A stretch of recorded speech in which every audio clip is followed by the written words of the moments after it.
दोस्तों, महारथी कर्ण को अर्जुन ने भगवान श्री कृष्ण जी के कहने पर छल पूर्वक अंजलि का अस्त्र से मार दिया था। तब अर्जुन कर्ण के वध के बाद रात्रि में श्री कृष्ण के कक्ष में जाते हैं और उत्साहपूर्वक उनसे कहने लगते हैं। बड़ा ही गर्व था कर्ण को अपने युद्ध कौशल और अपने गुरु परशुराम जी द्वारा प्राप्त धनुर्विद्या पर। उसने एक बार मुझसे कहा था, हे अर्जुन, मैं युद्ध में ब्रह्मास्त्र तक से तुम्हारा पीछा नहीं छोड़ूंगा।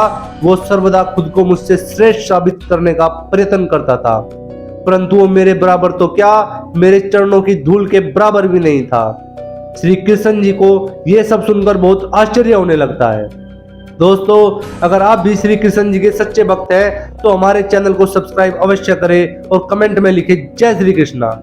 अर्जुन कहता है, जो हमेशा अहंकार से भर मुझे चुनौती देता था, जो हम पांडवों से द्वेष रखता था, जिसे हमेशा ज्ञान और बल पर घमंड रहता था, आज उसी कर्ण का मैंने वध कर दिया है। कर्ण का सारा गर्व, सारा अभिमान और उसकी धनुर्विद्या जिस पर उसे गर्व था, आज मैंने उसे चूर चूर कर दिया है। श्री कृष्ण जी चुपचाप ही अर्जुन की बात सुन रहे थे और वो जान गए थे कि ये अर्जुन नहीं, उसका अहंकार बोल रहा है। फिर अर्जुन बोलता है, हे केशव, तुम व्यर्थ ही कर्ण को महत्व दे रहे थे, तुम व्यर्थ ही उसकी प्रशंसा करते थे, मैंने तो उसे बार बार पराजित किया था। फिर श्री कृष्ण जी बोलते हैं, पार्थ, कर्ण तुमसे बार बार पराजित हुआ है, परंतु इसका अर्थ ये नहीं कि कर्ण एक श्रेष्ठ योद्धा नहीं था। तब अर्जुन कहते हैं कि आप क्या कह रहे हो केशव, मेरी ही वजह से आज पांडव युद्ध भूमि में जीवित खड़े हैं। मैंने ही पितामह भीष्म और गुरु द्रोण को पराजित किया था और आज मैंने पांडवों के परम शत्रु कर्ण का भी वध कर दिया है, तो क्या मैं सर्वश्रेष्ठ धनुर्धर नहीं हूँ? श्री कृष्ण बोलते हैं कि पार्थ, पितामह भीष्म तुम्हारे बाणों की वजह से ही निष्क्रिय हुए थे। ये सच है तो क्या तुम उनसे भी श्रेष्ठ धनुर्धर हो गए? तुमने हमेशा अपने दिव्य गांडीव धनुष, अक्षय तर्कस और दिव्य कपि युक्त ध्वज से सुशोभित रथ का उपयोग किया है तथा मैं स्वयं सारथी बनकर तुम्हारी रक्षा कर रहा था, जबकि महारथी कर्ण के पास न ही कोई दिव्य रथ था और न ही कोई अक्षय तर्कस। उनके पास केवल भगवान परशुराम जी से प्राप्त धनुर्विद्या थी। जन्म से प्राप्त दिव्य कवच और कुंडल भी तुम्हारे पिता इंद्र ने छल से छीन लिए थे। एक विजय धनुष था जिसका उपयोग उन्होंने केवल जीवन में एक बार ही किया था, जिसमें अर्जुन कहते हैं, हे केशव, पता नहीं तुम कर्ण का ही पक्ष क्यों ले रहे हो। मैंने जब भी कर्ण के रथ पर बाण चलाए हैं तो मेरे बाण के प्रहार से उसका रथ 10 फीट पीछे हट जाता था। जब कर्ण मेरे रथ पर बाण चलाता था तो मेरा रथ केवल 2 फीट ही पीछे हटता था।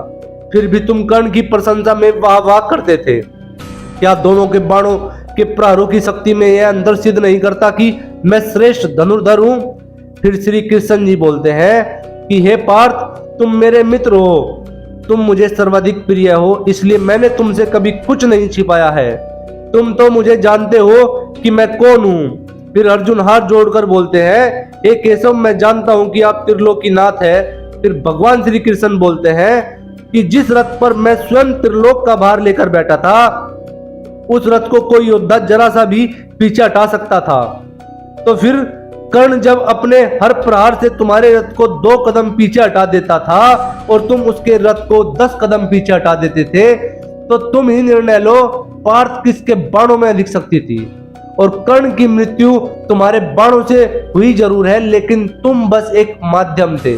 सत्य तो यह है कि उसकी मृत्यु गुरु परशुराम और ब्राह्मण के श्राप के कारण हो पाई है, नहीं तो जब तक कर्ण विजय धनुष हाथ में लिए रथ पर सवार होकर युद्ध करता, तुम कभी भी कर्ण से जीत नहीं पाते।